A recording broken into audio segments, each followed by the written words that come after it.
I can tell the kids are in here this morning because I went back to get a donut and they are destroyed. Like, gone. Kids, it's nice to have you this morning. Welcome to Big Service, as we call it, I guess, maybe still. Welcome to the auditorium. Ava's still clapping. Nice to have you guys. Good morning. It's a privilege to be here. My name is Luke. If you guys don't know me, I've been a part of Quest for a long time, since just after its inception in 2003. I've been on music teams in various capacities and essentially got married in Quest, and now the kids are growing up, 10, 8, and 3. I'm married to Beth, 3 kids. One's downstairs probably wreaking havoc in the kids' area. Life is crazy. Our oldest, Isaac, went to camp this summer, and it was the first away for a week camp. It was the first time of getting out of the house and spending the night. Was it a good time? Yeah, it was a good time. Thumbs up from Isaac. Jonathan was his counselor, and Jonathan did a pretty good job of sending updates every so often via text, and his first update basically said, everyone's having fun, sleeping well, and wearing deodorant, so life is good. I'll tell you one thing, the overall level of nitpicking in the house, bickering, went down by 60 to 100% when Isaac was gone at camp. No offense, big boy. There was a moment in time where we were watching TV and we looked around and we both just got like these grins on our face, like, what is happening right now? I can't hear anything in the house. I think you should call it King's Camp. Send your kids and restore order to your house. I'm just playing, but it's nice to have you back. Okay, so we just finished our series called God's Relentless Grace, and we've been working through the story of Jonah. Kevin and Jonathan did an awesome job so far of presenting the word this summertime. And I have to admit, as I sat through this summertime, listening to the story of Jonah, listening to how everything plays out, I kind of had this feeling over and over and over again of kind of scoffing at Jonah. Like sitting there like, what a bonehead. This guy is getting direct instruction from God, from the mouth of God, speaking and communing with God. And he's got one job to do, and he can't even do it. Like, what a bonehead. And so I came to this place where I'm sitting there and thinking about this, and I think it's really super easy for us to point the finger at people in general. Raise your hand if you point. No, I'm just kidding. It's very easy to point the finger at people in our past, in our present, people in our lives, people we don't know, people on TV, people that leave this country, whoever it might be. It's easy to point the finger and say they're either someone that's passive or lazy or selfish or doesn't love well. Or someone that is wild or worldly or whatever it is. And I think if we stop to examine our own lives, we recognize that that's who we are. And if you haven't had this moment yet this summertime, you may come to a point where you have this sort of moment where you're sitting there and you're like, I'm just like Jonah. That's me. And I've had several of those out there, and I'm like, okay, now it's time to come back up and worship God. Let's call it what it is. I'm just an ordinary person, though, that is loved by God. And it's called to meet others where they are, and to love them in such a way to where they can experience God's grace as well. I was scheduled to speak about a month ago, and I ended up on Saturday. I had my message more or less put together, and I ended up on Saturday down the Lake of the Ozarks as my grandfather was passing away, and it was a long road of dementia, and it was just that kind of ugly end of life thing. And at the very end, about 1 o'clock he passed. About 2 o'clock I texted Kevin and I said, I need you to take the sermon tomorrow, please. If you could just get in there. And he did, and I'm grateful. But as I was preparing for that previously, Kevin asked me, he said, do you want to continue on in Jonah? Do you want to take the next week for the next passage in Jonah, or kind of go rogue and do something different? And I said, well, what's the passage? He said, it's chapter 4. I said, well, what's chapter 4 about? And he said, essentially, Jonah's mad at God. He's asking God if he can die, and he generally is displeased with a lot of things in life. And I said, why don't you take that one? I'll move on. I'll do something different. But in writing that and then kind of thinking through what I wanted to talk about, I wanted to stick with this grace topic. I think it's something that we have to and we will be talking about until we go to meet Jesus. I don't think there's ever going to be a time where we say, we've talked about grace enough. We're done talking about it. And so I had built something on grace, and in lieu of continuing in that passage, I wanted to talk about grace and take a slight detour to examine some practical applications.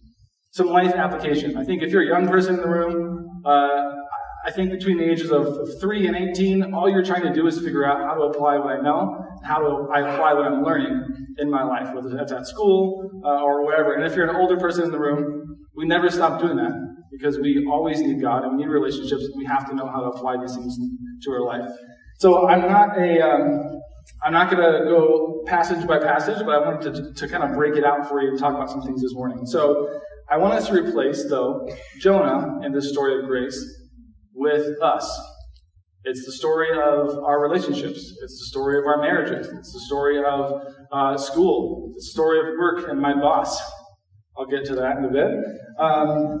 It's the story of these times in our life where we come to these intersections of grace, where we have an opportunity to either receive something that someone is giving us or that God is giving us, or give something to someone else. Some sort of grace or love or acceptance. There's either inward or outward. And we come to these places where we're faced with making a decision. And if you're sitting here this morning and you're thinking, awesome, we're going to replace Jonah, bonehead Jonah, with me this morning, and you're feeling a little bit like this, you are in the right place. Clearly not enough laughs for that picture. That is the Holy Spirit convicting you with a volleyball. Okay, moving on.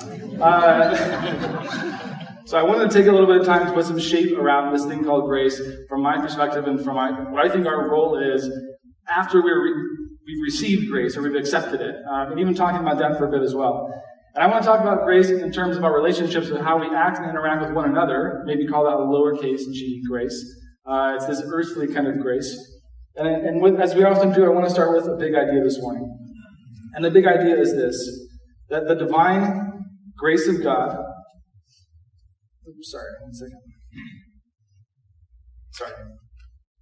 The divine grace of God has given us a catalyst and a compass for learning how to extend grace and love to others in our lives. And we'll talk about what those kind of two words mean, but that catalyst and compass, catalyst being something that sparks something else, whether it's a reaction or an action or some kind of thing in us, and a compass, how do we know where to go or what to do with that action that is needed? And so the divine grace of God has given us that catalyst in our lives. And I think Christians and even non-Christians use the phrase grace of God a bit irresponsibly. I think we use it too much. I think we use it as a blanket statement sometimes, as sort of a Christianese thing that we say, even when we don't mean it. It's a part of the language that other people that aren't believers hear us and see us and go, I hear this grace of God thing all the time. Is that just Christian speak? Or does that mean something for me? Or does it really mean something for them? I think it's cliche, but sometimes in the way that we use it. For example, it just started raining outside. And I ran to the window, and I looked out to make sure that my sunroof was closed, JB.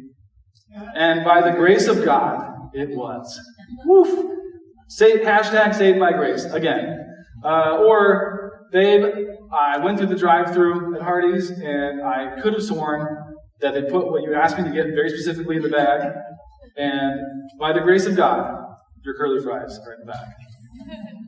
Saved by grace, right? I think that's an exaggeration, but sometimes our culture, I think, sees us that way.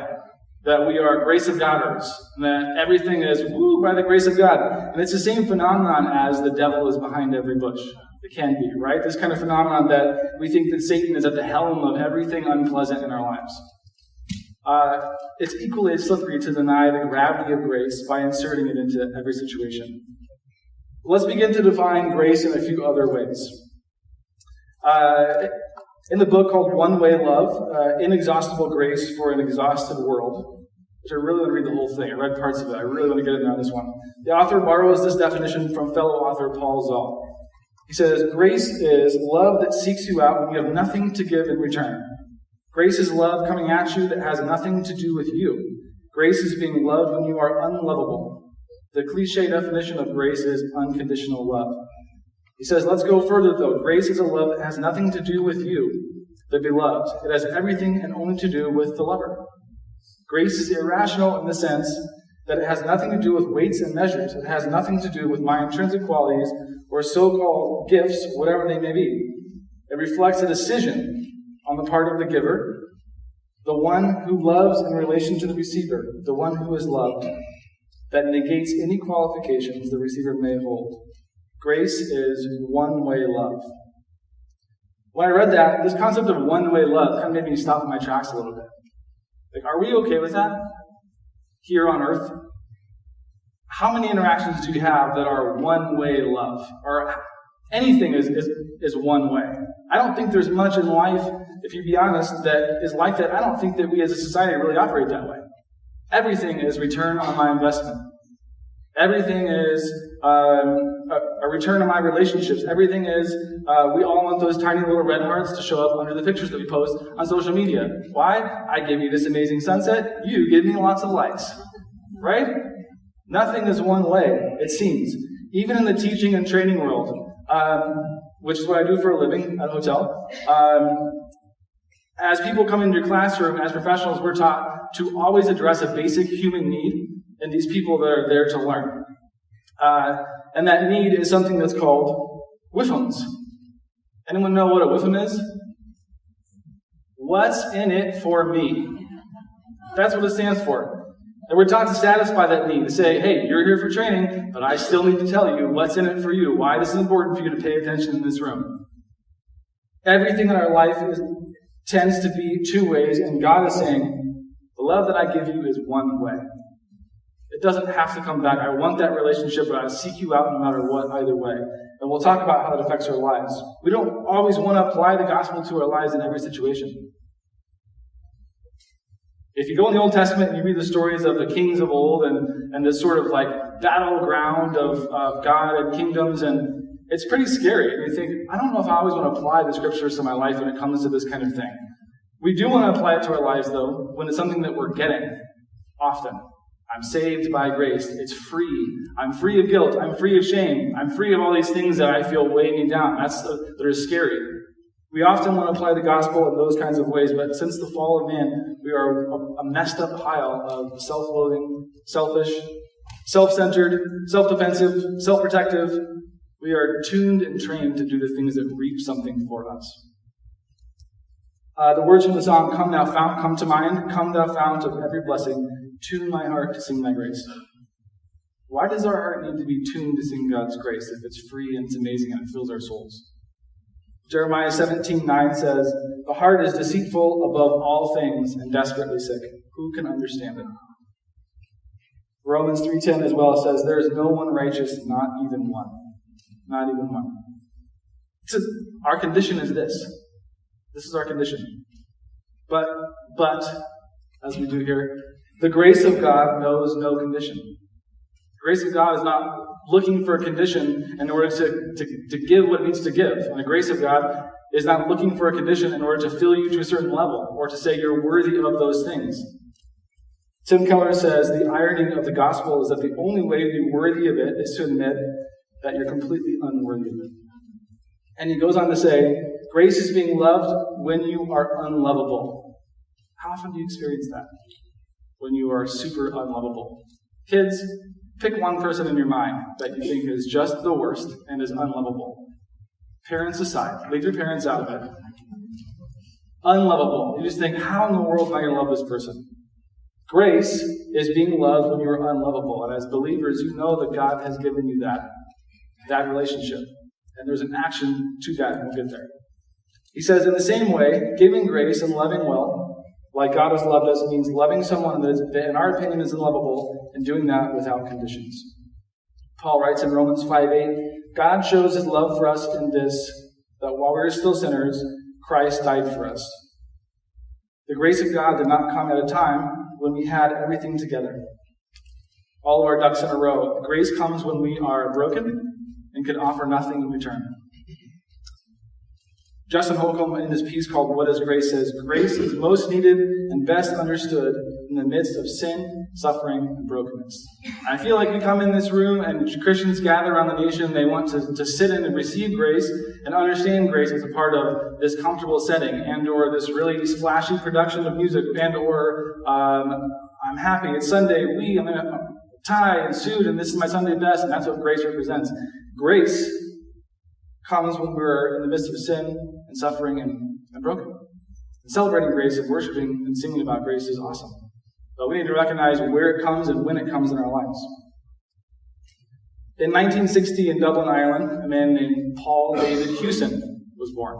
If you know who this is, don't say it. He was the son of a Catholic postal worker, and his mother was Protestant. In 1974, when he was 14 years old, his father passed away unexpectedly, leaving he and his mother to fend for themselves in Ireland during a time of national unrest, a time when Ireland was full of violence and political unrest as well. As he was at the graveside burying his father, and the casket was being lowered down into the ground, his mother had a brain aneurysm and died on the spot, tragically, leaving a 14-year-old immensely and immediately alone to deal with life, to figure out, where do I go from here? What does this mean? Is there a God? I don't know. Probably not. If I was 14 and that happened, I would be questioning whether God existed. So he began to wrestle with fear and anger towards death, and try to figure out, how do I survive this life, and who I am alone. 2 years later, when he was 16, he joined a band, played some music. Within 2 years, the band was very famous. He was touring the world, making some notoriety, and he earned a nickname.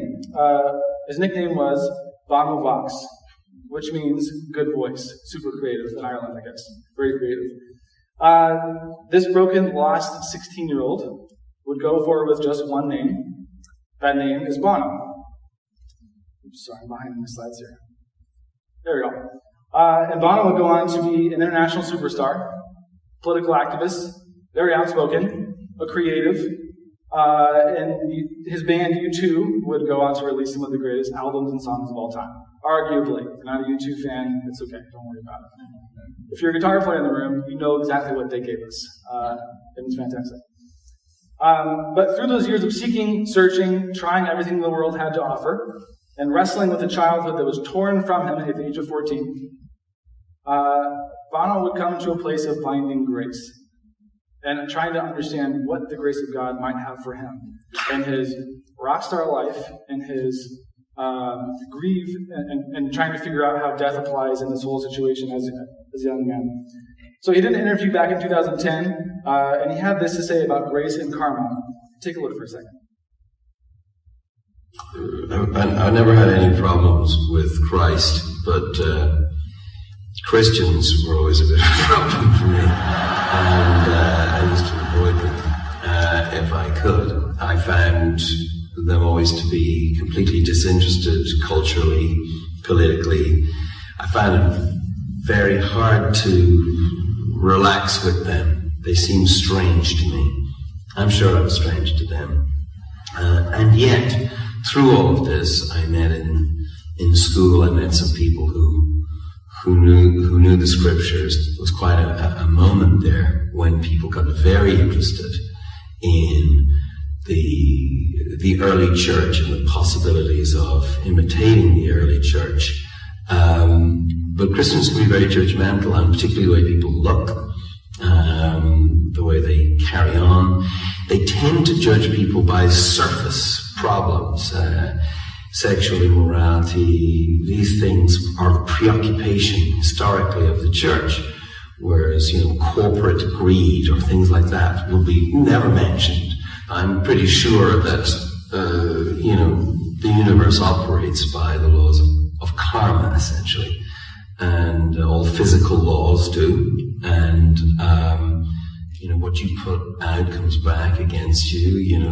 Then enters the story of grace, which really is the story of Christ, and which turned this view of the universe upside down. And it's completely counterintuitive. Very, very hard for human beings to grasp grace. We can actually grasp atonement, revenge, fairness, all of this we can grasp, but we don't grasp grace very well. I'm much more interested in grace because I'm really depending on it. Desperately need it. If I'm living by karma, I'm in big trouble. Okay. With Christ, but... And cut. Okay. So, sorry about the video quality and the subtitles. That was literally the best video of that clip that I found on YouTube, and she didn't believe me. She said, there has to be a better one out there. Nope, there's not. She searched for it as well. So what does he say? He says, I am depending on grace. He said, I know this concept of karma exists, but I'm depending on grace. I'm more interested in that because I need that in my life.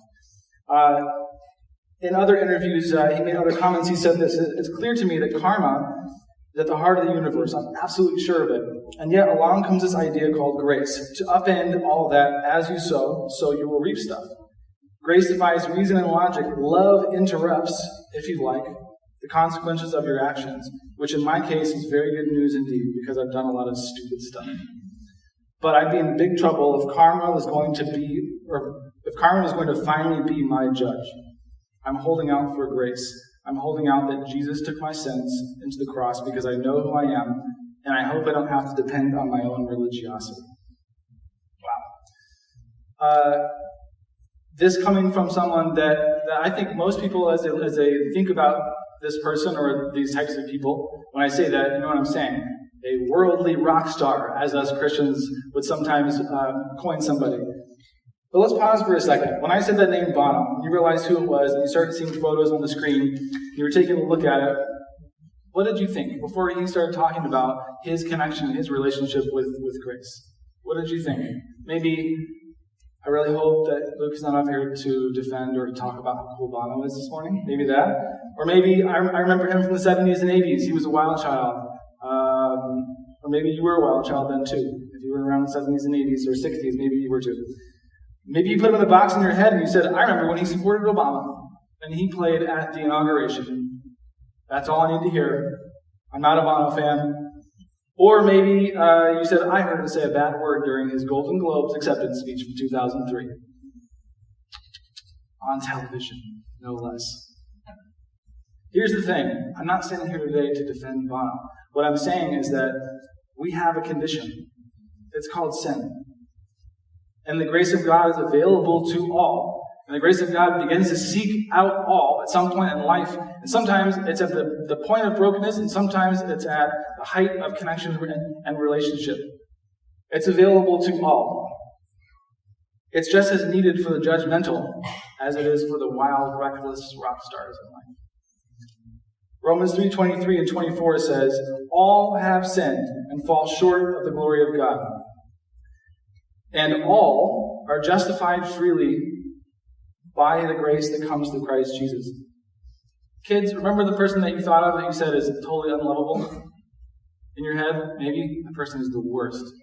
Did you know that God died for them as well? Did you know that grace, huge grace, is available for that person? It's just as available to them as it is to you. Redemption is what we need. A Savior that seeks us out when we're 14 and we're struggling with death. A Savior that seeks us out when we just are going to a new school and we don't know what to do. In 2000, the final song on U2's album, All That You Can't Leave Behind, was called Grace. This was a decade before that interview. And I think it points to this lifelong journey that we're all on of grace. We're on this path of deciding, how is grace intersect with me? How does God call me out of those dark places? What is He giving to me? What's my action or response after that? So these lyrics are not theology, so before you start drafting your rebuke letter to me in Gmail, let me read through them. I think it's this kind of concept of grace is written very poetically, and we'll connect it to what we're talking about this morning. It says, grace, she takes the blame. She carries the shame, removes the stains. It could be her name. Grace, it's the name for a girl. It's also a thought that changed the world. And when she walks on the street, you can hear the strings. Grace finds goodness in everything. Grace, she's got the walk, not a ramp or on chalk. She's got the time to talk. She travels outside of karma. She travels outside of karma. When she goes to work, you can hear her strings. Grace finds beauty in everything. Grace, she carries a world on her hips. No champagne flute for her lips. No twirls or skips between her fingertips. She carries a pearl in perfect condition. What once was hurt, what once was friction, what left a mark no longer stings, because grace makes beauty out of ugly things. Grace makes beauty out of ugly things.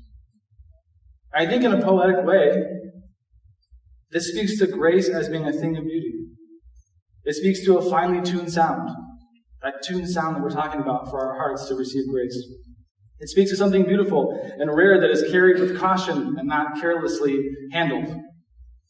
And again, it's a song, it's poetry, it's lyrics. I'm not saying it's theology. Put that out there one more time. But when people in our lives experience us, when they experience you, at school, at work, outside of here, at Chick-fil-A, I know at least 95% of you are going to go to Chick-fil-A this week. When people experience us, what do they experience? Do they experience someone that treats them with care and caution? Someone that reaches out to them with careful intent? Someone that loves despite ugly things, and someone that doesn't require reciprocation? How often in our love and relationship actions do we require some kind of reciprocation? And when we don't get it, we throw a fit, an internal fit, or we post it on Facebook, or we get really snippy, or we shut people out of our lives because we're not getting back from this relationship what we're putting in. God is saying, I pursue you one way, and I'm asking for you to do the same to everybody that you come across. If they're not experiencing those things, what do they experience of us? Do they experience us basking in the grace of God that we get, but at the same time judging them for their appearance, their hair, their tongue out in their pictures, their sunglasses? What is it, okay? What do they experience us? What are people experiencing of us in this we have God's grace moment? Is it hypocritical? Is that the reason why people don't want to come to church? Is that why they don't want to come and sit next to you in these seats?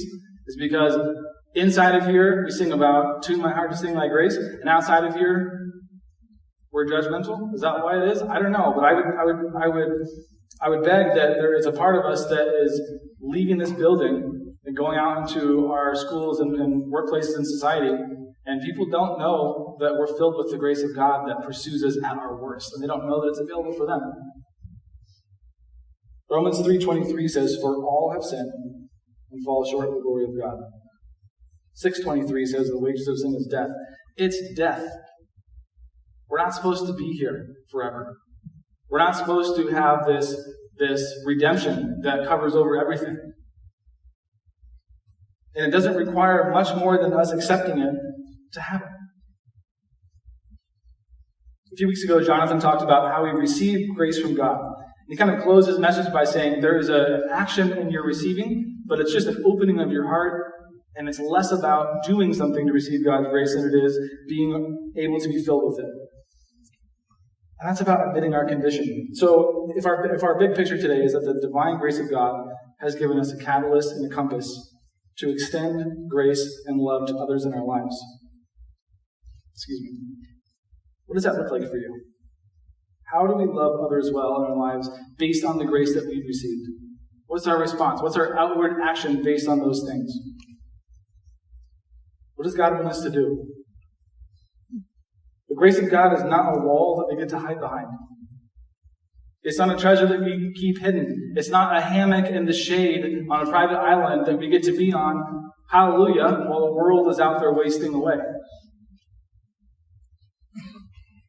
The fact that we get to experience this should spark some action in our lives. And that's that catalyst. There's an action on the other side of God's grace. Don't get it backwards. We don't have to do anything to receive it or to get it. We have to say, God, I know who I am.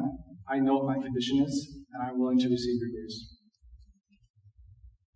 So what do we need to be able to do to love well? What needs to fill our lives in order to love others well and extend that grace outward to other people? God gives us some basic instructions. Kids, who's heard of the fruit of the Spirit? Yes. Good. What are they? God gives us these fruits of the Spirit. It says, the Spirit will fill you after you receive my grace. Therefore, be filled with these things and then go and give those out. Fruit of the Spirit is love, joy, peace, patience, kindness, goodness, faithfulness, gentleness, and self-control. Furthermore, he gives us instructions on how to love. It's super basic. If you've been to even one wedding, you've heard this. Even the world, even the atheist has sat at a wedding and heard this before and wonders how it affects them. Love is patient. Love is kind. It does not envy. It does not boast. It is not proud. It does not dishonor others. It is not self-seeking. It is not easily angered. It keeps no record of wrongs. Love does not delight in evil, but rejoices in the truth. It always protects, always trusts, always hopes, always perseveres. So in this concept of one-way love, as we're giving out based on being filled with the Spirit, What about at home? What about at home for you guys? Am I being patient with my kids? Fruits of the Spirit? Am I being gentle in my correction of their mistakes? Only they could tell me that, probably. Am I easily angered? Am I letting them see my joy and my joy in them, regardless of their perfection or how often they fail? Am I being honest and open with them about my own failures, and being transparent about my areas that need work? Do I give at home a glimpse of what God's grace is in my life and the way that I treat my family? What about at work? This concept of one-way love and being filled with the Spirit to give that way. At work, do I have self-control to not trash talk my boss behind your back? My boss is not Kevin, by the way. And it's a she, so that's why I said her back. This is about me here. Am I showing self-control and kindness and patience when I feel like I'm the only one putting in all the work and nobody's recognizing me for it? Am I showing self-control to not run my foul mouth when someone has a listening ear and will validate how right I am about this person at work? Am I filled with the Spirit, filled with God's grace, and giving it all to this person? Or am I basking in God's grace to be a hypocrite? What about my extended family? This one-way love. Am I loving them in spite of their flaws? Am I judging the way they raise their children? Am I keeping peace with them instead of driving a wedge between us? Am I reaching out?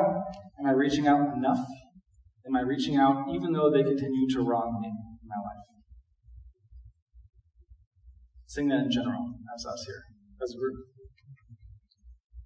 And not all things that are stumbling blocks to loving well and receiving God's grace are man-made or come from a place of sin. Things like energy. Life is insane. Lack of focus, lack of sleep, depression, anxiety, habits. It's not just, I'm so sinful, therefore I can't give anyone anything more. It's, yes, I admit my condition. However, life is really difficult, and we need to acknowledge that. Life is losing your parents at 14. Life is struggling. Life is trying to find fame and fortune. Life is going to work every day and maybe not being thanked for it. Life is difficult. But God says, I recognize your condition, and I freely give you my grace anyway. So how do we grow in grace while we're on this journey? What does growth look like? So I feel like we're going to talk about grace a lot in terms of it's critical to our faith, and I think this growth in grace takes time. It takes admitting things. It takes being connected to people in ways that maybe are uncomfortable for you. You have to deal with this everyday reality. Growth in grace is never easy. Scotty Smith puts it appropriately in his book called The Reign of Grace, writing, "Why had I assumed that growth in grace would be less painful than any other kind of growth? Heart surgery is heart surgery, any way you cut it." He says, grace cuts to the core of us, and it's hard, and through the pain, we are not alone. Grace carries us. It does not leave us to fend for ourselves or tell us to pull ourselves up by our bootstraps. It continues to seek us out, even when we reject it. It is one-way love. Here again, the concept of one-way love. I'll read that again. It continues to seek us out even when we reject it. Who are the people in your life that are rejecting relationship with you? Or vice versa? Do we still seek them out? Do we still give them one-way love as much as we can? Uninhibited love? Or are we letting them rot off the edge of the fringe because this isn't working for me? That one's convicting for us, I think, and for me especially, which is why I'm saying it. We have to be in this relationship together. And that Holy Spirit volleyball is hurling in here pretty quick on some of these things. So I like simplicity and application. How do we do this together? And I'll ask the band to go ahead and come on. I think there's 3 very simple, necessary responses to God's grace. What are we supposed to do with it? Number 1 is accept, and we talked about this, that in order to be saved, our salvation is based on us accepting this grace of God. It's accepting my condition, my position, the free gift I'm given in spite of those things. Ephesians 2:8 says, "For by grace you have been saved through faith, and this is not from yourself. It's a gift of God." Hebrews 4:14 says, "Therefore, since we have a great high priest who has ascended into heaven, Jesus, the Son of God, let us hold firmly to the faith we profess. For we do not have a high priest who is unable to empathize with our weaknesses, but we have one who has been tempted in every way just as we are, yet he did not sin. Let us then approach God's throne of grace with confidence, so that we may receive mercy and find grace to help us in our time of need." Are we confident in that approach? Do we go to God this morning and say, I know how big of a bonehead I am. I really do. I know what I'm not giving to those around me. I know what I'm not doing. Yet, you are able to empathize in my weakness. Because you were tempted in every way that, just as we are, but you do not sin. I come to you in confidence. There's an accepting of God's grace before this spark can actually push us in the direction toward others in our lives. Number 2, extend, which is our outward reach of love and grace. How our free gift sparks our action, and how those actions impact the lives of people around us. On the school bus, in the gym, at work, on Facebook, in our relationships, in life, as we walk out of here, in our relationship with each other, and how we treat the people that are across the room right here. There's an extension of relationship and grace and love that we are to give based on what we've received. 1 Peter 4:8 says, "Above all, love each other deeply, because love covers over a multitude of sins. Offer hospitality to one another without grumbling. Each of you should use whatever gift you have received to serve others as faithful stewards of God's grace." What we do with this grace matters, and who we reach out to matters. And lastly, tell. Tell. Our actions and our words share the gospel. That's how it gets spread. Tell of your stories. Talk about your pain. Talk about redemption. Share the good news of God's grace. Does that mean in the morning when you're getting those little hunk of pizza slices from the gas station on your way to work that you should be telling of your pain to Val, who makes the pizza in the morning? I don't know. But does it mean that you should listen maybe and say, hey, there's hope. There's freedom in life. I hear you. I hear your pain. Let me tell you about what happened to me last week. And let me tell you why I'm still moving forward. Maybe that's what it means for you. Acts 20:24 says, "However, I consider my life worth nothing to me. My only aim is to finish the race and complete the task the Lord Jesus has given me, the task of testifying to the good news of God's grace." Who we tell of God's grace matters. I think in our lives, if we can remember that our relationship with God and with this thing called grace is in 3 pieces, that we are open to accept what He's given us freely and to worship Him on His behalf. We're committed to extend that outward then and not sit here basking in our hammock of grace on an island by ourselves. And we're ready to tell in those moments. We're ready to enter into people's lives and their pain and say, I hear you. I'm the same. I share your condition. We're all the same. I think we have to be open to maybe taking our relationships to different places. If it means that we need to go apologize to somebody, maybe we need to do that. That's part of reaching back out this way. If it means that we need to rebuild a relationship that has crumbled and kind of fallen to pieces, maybe that's for us this morning. I know that the simplicity of God's grace is what has saved me from death in this world. We don't have to overcomplicate this grace that we receive. We just need to do something with it in the world around us. Let's pray this morning. Father, we thank you for this time. We thank you for giving us your grace and for leading us through this life from a young age forward. And God, I just pray that for those that are in the room this morning that might be wondering how to get through this new grade in school, or how to navigate this new job or these new relationships, or how to strengthen my relationship with my wife and kids. Lord, let it be simple for us. Let it be something that we can go back to. What does it mean to love? What does it mean to be filled with your Spirit? What is my action in receiving your grace? And God, we know that your word is a compass. It's a lamp to our feet.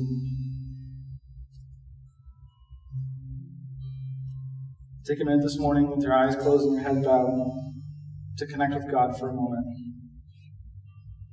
and to confess the things that are in the way of you building and rebuilding the relationships He might have you to build.